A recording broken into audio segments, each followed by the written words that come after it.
Bonjour, ici LT Survival. Une nouvelle année qui commence dans la chaîne. Bienvenue à ceux qui reviennent.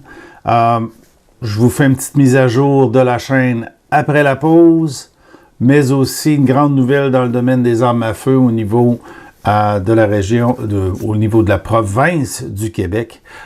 Et on revient après ceci.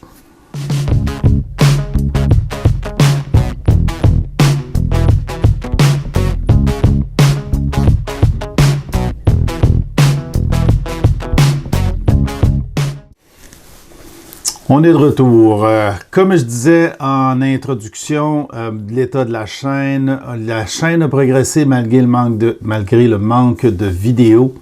Tout ça grâce à beaucoup d'Européens qui ont découvert au travers de la chaîne Tir et Survie de Pierre Rioux.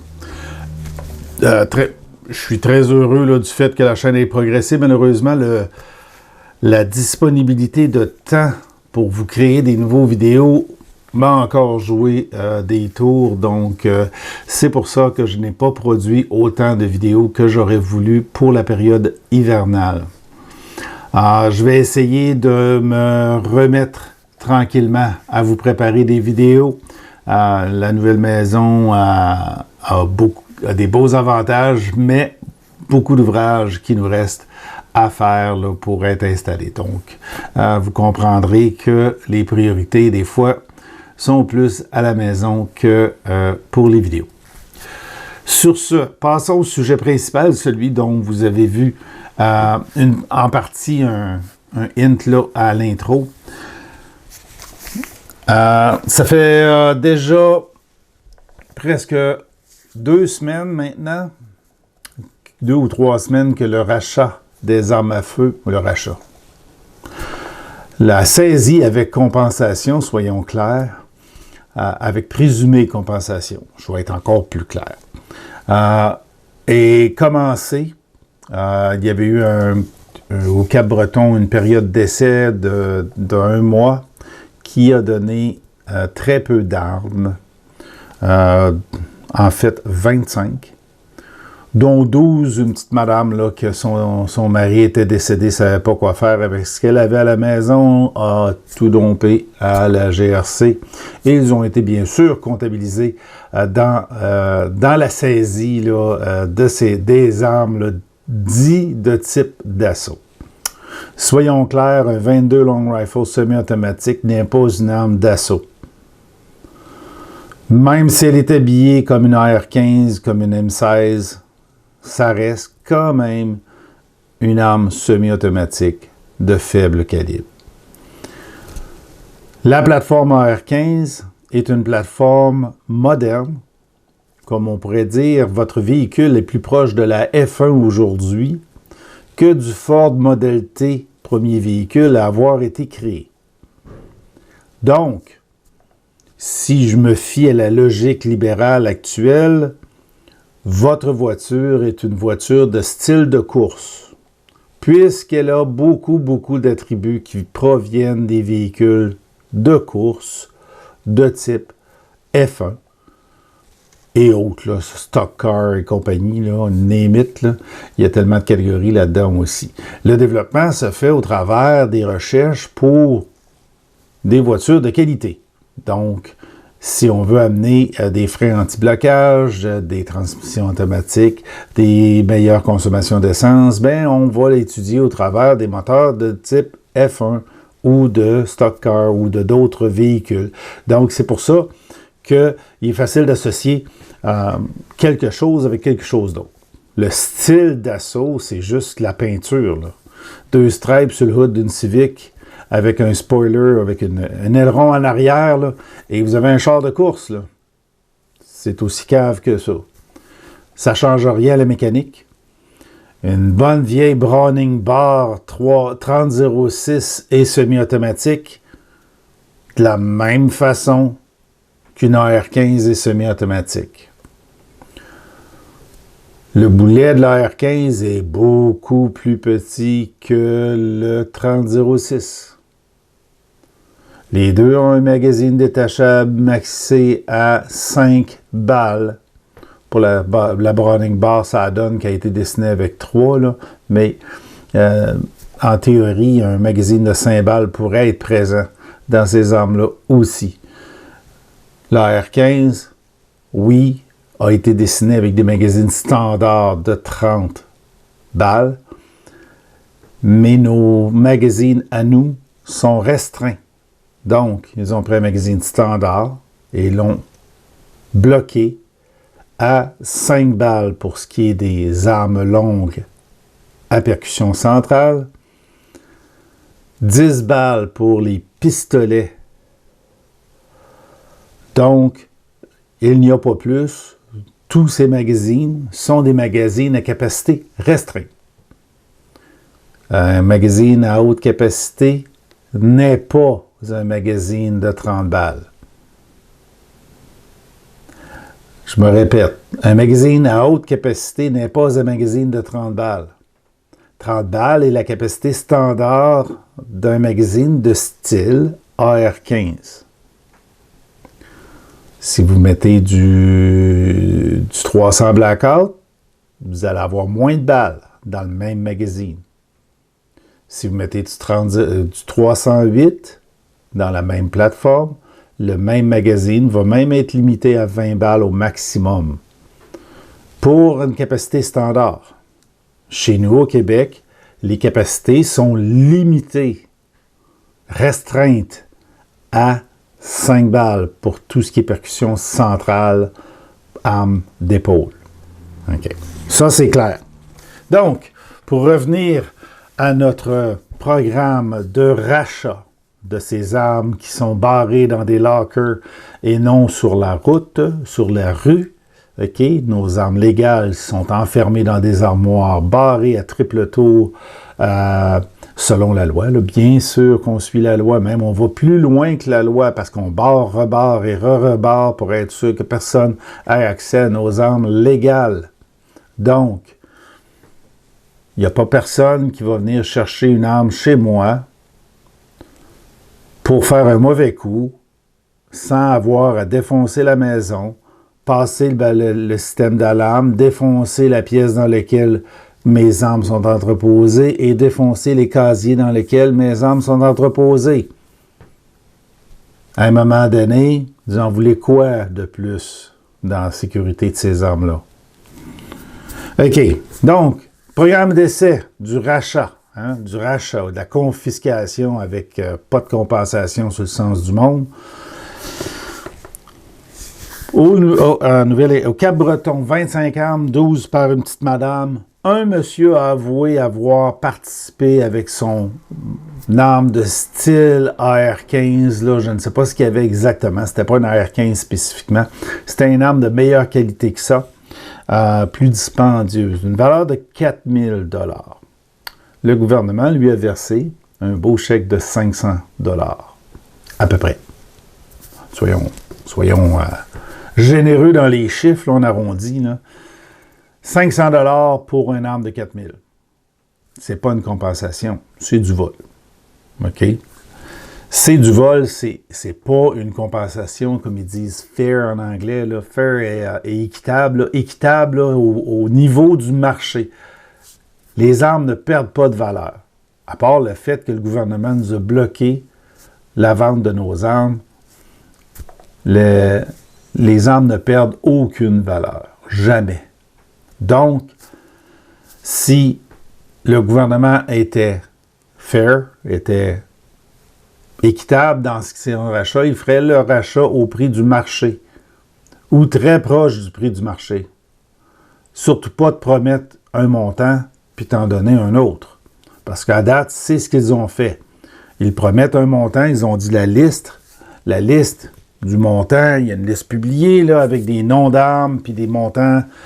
Tu sais, la majorité sont classifiés 1/3 du prix d'origine. C'est pas une compensation qui est équitable. C'est vraiment pas équitable. Donc, étant donné que le gouvernement n'est pas un bon père de famille et qu'il ne compense pas les propriétaires d'armes qu'est-ce qu'on peut faire? Légalement, pas grand-chose. Tu as le choix de participer volontairement au rachat, mais à la fin du rachat, tu vas devoir donner tes armes gratis. Puis si tu les donnes pas gratis, puis que tu attends à la fin de l'amnistie, tu deviens criminel. J'appelle pas ça un programme volontaire. Moi, j'appelle ça un programme... Tu sais, t'as le couteau sur la gorge. Hey, tu me les donnes ou tu perds? Ben, qu'est-ce qu'on peut faire, nous, comme citoyens? Ben, vous pouvez faire de quoi? Juste pour vous donner une petite statistique avant qu'on passe au principal. 22 000 armes à date ont été inscrites sur inscrites pour le rachat depuis le lancement national. On ne sait pas, on n'a pas eu de distinction si c'est au Québec ou si c'est partout au Canada. Ça me fait l'impression, et c'est mon feeling personnel, que ce sont des propriétaires d'armes de type AR-15 qui étaient restreintes au départ, donc enregistrées au gouvernement fédéral, qui sont maintenant prohibées par décret, qui se sont inscrits en premier. Bon, il y a peut-être une couple là, qui ont une GSG 16, 22 long rifle, là, une cochonnerie en plastique là, pour plinker, tirer sur du papier puis avoir du fun avec, là, semi-automatique, là, qui a un look cute, OK? Mais qui n'est pas plus qu'une arme en plastique semi-automatique, là. On s'entend que c'est une arme qu'on donne à un enfant en cadeau parce qu'il va capoter, parce que la forme est belle, mais le contenu est pas plus que... pas mieux qu'un airsoft, là. Mais il tire des balles de 22. Donc, ça, c'est la qualité. Donc, il y a eu 22 000 armes de saisie. Ben non, il y a 22 000 armes d'inscrits. Puis comme le programme est à budget limité, hein, on fait une rareté en plus de ne pas te donner un montant équitable, on en fait une rareté, fait que tout le monde va se garrocher pour essayer d'avoir le plus haut montant possible. Mais on a vu qu'au Cap-Breton, le gars versus 500$ pour 4000. Je ne sais pas qu'est-ce que vous attendez à recevoir, là, mais avec 22 000 armes retournées, puis les montants qui étaient... En tout cas, on n'est pas sûr des montants qui restent, mais sans l'administration, ça donnait, dans le meilleur des cas, 700$ par arme. C'est le prix le plus bas qui était sur la liste. Imaginez les armes qui sont moins chères sur la liste, puis qui... Vous allez avoir pas grand-chose.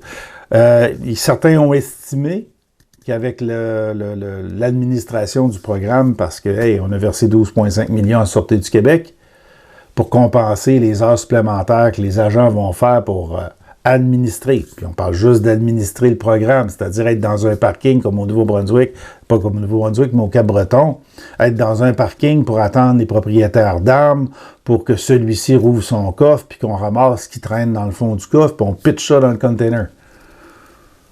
Ouais. C'est de même qu'on fait ça. C'est de la grande classe. On ramasse les armes dans le coffre du char, puis on donne un reçu au monsieur, puis on dit éventuellement, le gouvernement va t'envoyer un chèque. Bye! On t'a ramassé ça, puis ça. Un petit reçu, là, comme de quoi on les a vraiment. Là. Voilà ta copie. Et espère, le chèque est dans le mal. Chèque est dans le mal, on le sait, c'est une belle expression québécoise. Quand le chèque est dans le mal, on le sait qu'on n'est pas sûr d'avoir fuck all. Hein? Fait que c'est ça. Fait que ça regarde mal. La CCFR recommande d'attendre le plus longtemps possible avant de participer au programme. Et même d'attendre la fin de la période de l'amnistie.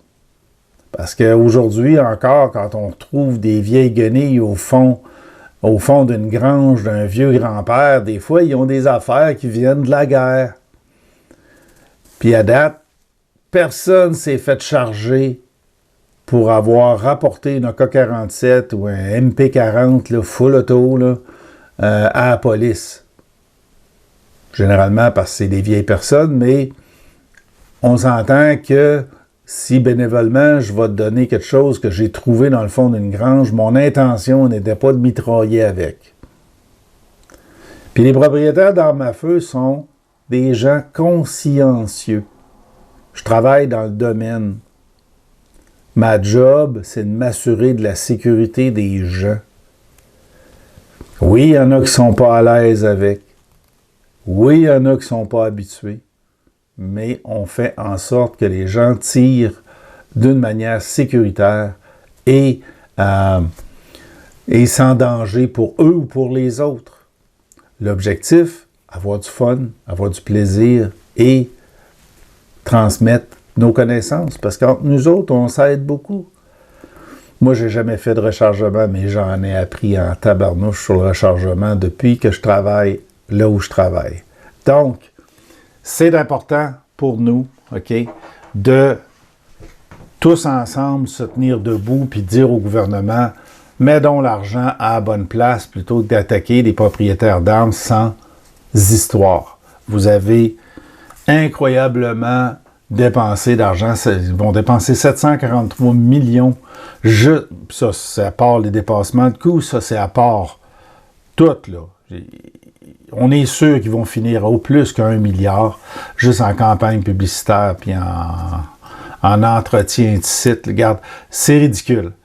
Tout cet argent-là aurait pu aller dans les rues de Toronto, de Montréal, de Vancouver, afin de régler le problème des criminels qui sont lock and load, qui sont full packés, esprit d'armes à feu, puis on vient me chercher celles qui restent dans le fond de mon armoire.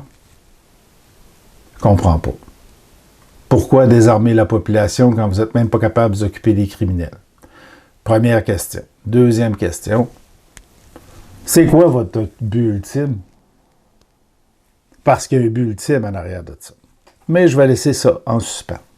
Manifestation au Québec, vous avez vu dans la capsule d'intro, j'ai mis l'image. Manifestation le samedi 28 février à 20h, le 20-26 à 10h devant le Parlement de Québec. Vérifiez vos clubs de tir. Certains sont en train de booker des autobus pour se rendre. Si vous avez un autobus et que vous n'êtes pas dedans, c'est parce qu'il manque de place, soit que vous n'avez pas à cœur de garder vos armes à feu. Parce qu'il n'y a pas de raison. Les gens bookent des autobus pour vous amener à Québec pour manifester. C'est le temps d'être debout. C'est le temps de dire à la province de Québec que sa participation au rachat n'est pas bienvenue de la population. Ah, je sais, la Sûreté du Québec, hein, il têterait 2 cents à un bébé s'il était capable, parce que les administrateurs de la Sûreté du Québec ont toujours soif d'avoir de l'argent. Le gouvernement de Québec, planifie pas son budget en fonction de ce qui rentre, mais en fonction de ce qu'ils veulent dépenser. Donc, pas meilleur, pas mieux, pas capable de gérer un budget. C'est ma montée de lait politique. Je suis tanné. Je suis tanné des gouvernements qui dépensent plus que ce qu'ils ont dans le budget, puis ils sont même pas capables d'administrer sur le sens du monde. Puis après ça, ils se demandent pourquoi on n'aime pas les politiciens. Puis pourquoi on perd confiance envers des organismes comme la Sûreté du Québec. Il y a même un corps municipal au Québec qui s'est retiré. Je vais essayer de mettre cette image-là, peut-être là, dans mon vidéo. Vous allez voir, il y a une série de corps policiers dans le Canada qui se sont retirés, ne participeront pas, ne donneront pas un coup de main à la GRC. Bon, le fédéral peut toujours se virer de bord et dire à la GRC, vous allez mettre 100% de vos ressources là-dessus, mais au Québec, on s'entend que si la Sûreté ne participe pas, il y a quoi? 70 membres à la GRC, ça va bien aller. Ils sont tous dans les aéroports, fait qu'au lieu de s'occuper de la drogue qui rentre par les valises des aéroports puis des illégales, ils vont s'occuper de venir chercher les armes chez les propriétaires légaux. Ouais, fait du sens. Fait du sens. On va les enlever de la frontière. Il y a déjà des passoires à notre frontière. Puis on va les mettre sur le rachat des armes à feu. Ouais, vraiment, là, on a vraiment une belle façon de gérer au Canada. On ne criminalise plus les criminels, mais on va s'occuper, par exemple, des gens, des honnêtes citoyens qui veulent respecter les lois, qui ont des loisirs. Moi, je fais du tir sportif. J'aime ça, tirer. Je perce du papier. Je vais faire des compétitions de tir sur des cibles en métal, sur des cibles de papier. On a du fun. Il n'y a pas personne de blessé quand on a fini la journée. Puis, on a du plaisir. Puis, on compte des points, puis on dit « Ah ben, j'aurais pu être meilleur. » C'est tout. C'est ça, notre loisir. Il y en a qui vont tirer des quilles. Il y en a qui vont... Je parle de bowling, là, des quilles. Là. Puis, il y en a qui vont à la pêche. Il y en a qui vont courir après une petite balle blanche dans un terrain de golf. Là. Nous autres, on tire des trous dans les papiers. Chacun son passe-temps. Aussi, juste pour finaliser, parce que si je continue, on va en avoir pour 50 minutes de vidéo. Là. Juste pour finaliser, si vous avez besoin d'informations, la CCFR sera présente depuis les derniers 3 années, au Salon Chasse-Pêche plein air de Québec, Saint-Hyacinthe aussi. Saint-Hyacinthe va avoir lieu bientôt. J'avais les dates, je crois que c'est en février. Avant la manifestation, le 22-23, je crois, février. J'ai perdu mes dates. J'essaie de voir. En tout cas. Et puis au mois de mars, à Québec. Donc, regardez vos journaux, puis vous pouvez aller sur les sites web. Là, vous aurez ces dates-là. On va être présent. Je vais être présent à Québec.